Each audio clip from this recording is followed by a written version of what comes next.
We were talking about the taking and giving meditation and using that as a way to deal with difficulties and problems, okay? And so it functions in a way to increase our love and compassion because we really think of all the other people who are suffering from similar difficulties. And just thinking like that pulls us out of ourselves, because what causes us so much pain is when we're always just ruminating about me and my problems. And just that way of thinking actually exacerbates the problem. Or just put it that way, just that way of thinking is the problem very often. You know, there isn't a problem and our mind creates one and then worries about it. Okay? So but then when there is a problem, I mean you're ill or something like that, doing the taking and giving meditation is actually very good for giving meaning and purpose to a situation that we cannot control.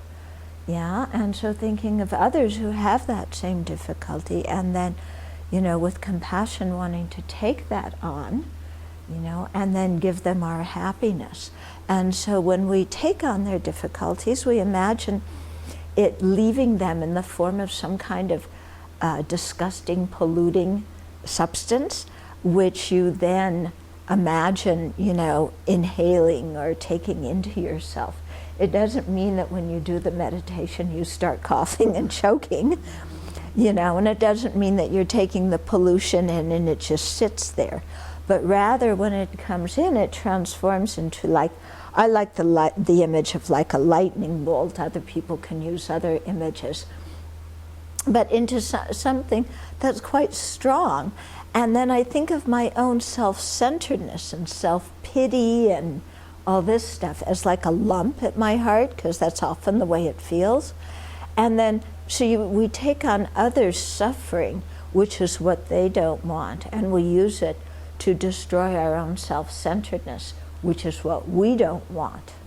Okay? So it's not that we inhale their suffering and then just sit there and feel sick, but we take it, it transforms into this lightning bolt, and then it smashes our own self-centeredness that, you know, feels like this solid rock, and completely blows it up, you know, or demolishes it. Some people like the image more of the pollution becoming like some kind of super-powered cleanser, and organic, of course, and then cleansing this or dissolving this this lump at your heart.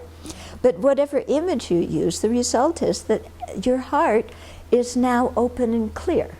There's no longer this lump of your self-centeredness. So you dwell in this space of like, whew, you know, kind of relief and clarity and open-heartedness, and you just let your mind concentrate on that for a while, okay? Then you, so that's the compassion part, the taking part, and then you give your happiness, and so you think of giving your body, your possessions, and also your merit to other people, okay? So with our body, we imagine our body transforming, and it can become whoever other people need. And then we emanate that out to other people. So people who need a doctor, who need a friend, whatever, we become that and it goes to them. We take all of our possessions, yeah, and we transform them into what other living beings need and would, you know, make them happy and fulfill their wants and needs. We send our possessions out in that way. And then finally we take our merit, our virtue, and it transforms into all the conducive conditions so that all living beings can practice the Dharma and have the different conditions they need to meet the Dharma and to study it and put it into practice. And we send that out to them. And then we imagine those living beings who previously were suffering. Now, you know, all their worldly needs have been fulfilled. And they've also met the Dharma, and they're developing the realizations of the path. And we can even think of them, you know, progressing along the different stages of the path and attaining full awakening. Yeah, and then of course, so that's the love part where you're giving them happiness and its causes. And at the end, you feel very glad You know, it's like, okay, my suffering was made meaningful by bearing it for the benefit of others. And my attachment to my own welfare, which, which is one of the things that harms me the most. Yeah, because attachment is so detrimental to our happiness. I've gotten rid of that, and I've also succeeded in giving others what they need and want. And look, they're practicing the path and becoming Buddhas, and this is great. And so you feel really happy afterwards. Okay? So it's a very, very good meditation to do.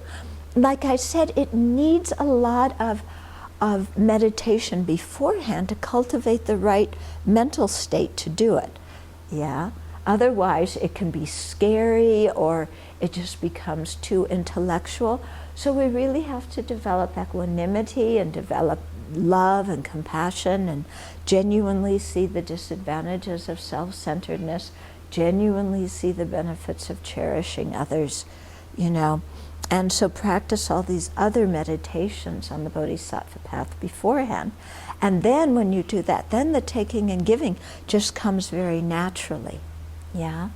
However, when you're really experiencing some problem, I highly recommend this meditation. It really helps to deal with our problems. It really helps us tremendously. Even though, by the looks of it, it seems like I'm taking on others' problems when I've already have too many of my own, and I'm giving them my happiness when I don't have enough of my own.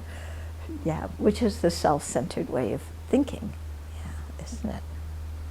Okay, so this is another one of the meditations that we do that fits in with this verse when it says, the oral tradition coming from the Master Atisha easily transforms these causes, the degenerate conditions, generating progress within fortunate trainees. So we actually have to be very fortunate even to hear these teachings on thought training. Yeah, for a long time in India and then Tibet, these teachings were not taught publicly because they were seen as being too difficult for the average person to kind of grasp.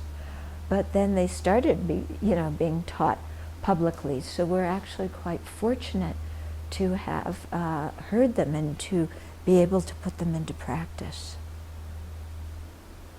So we have to thank all the lineage lamas, starting from the Buddha and then through Nagarjuna and Dharmarakshita and Lama Atisha, and then this whole lineage of thought training teachers in Tibet.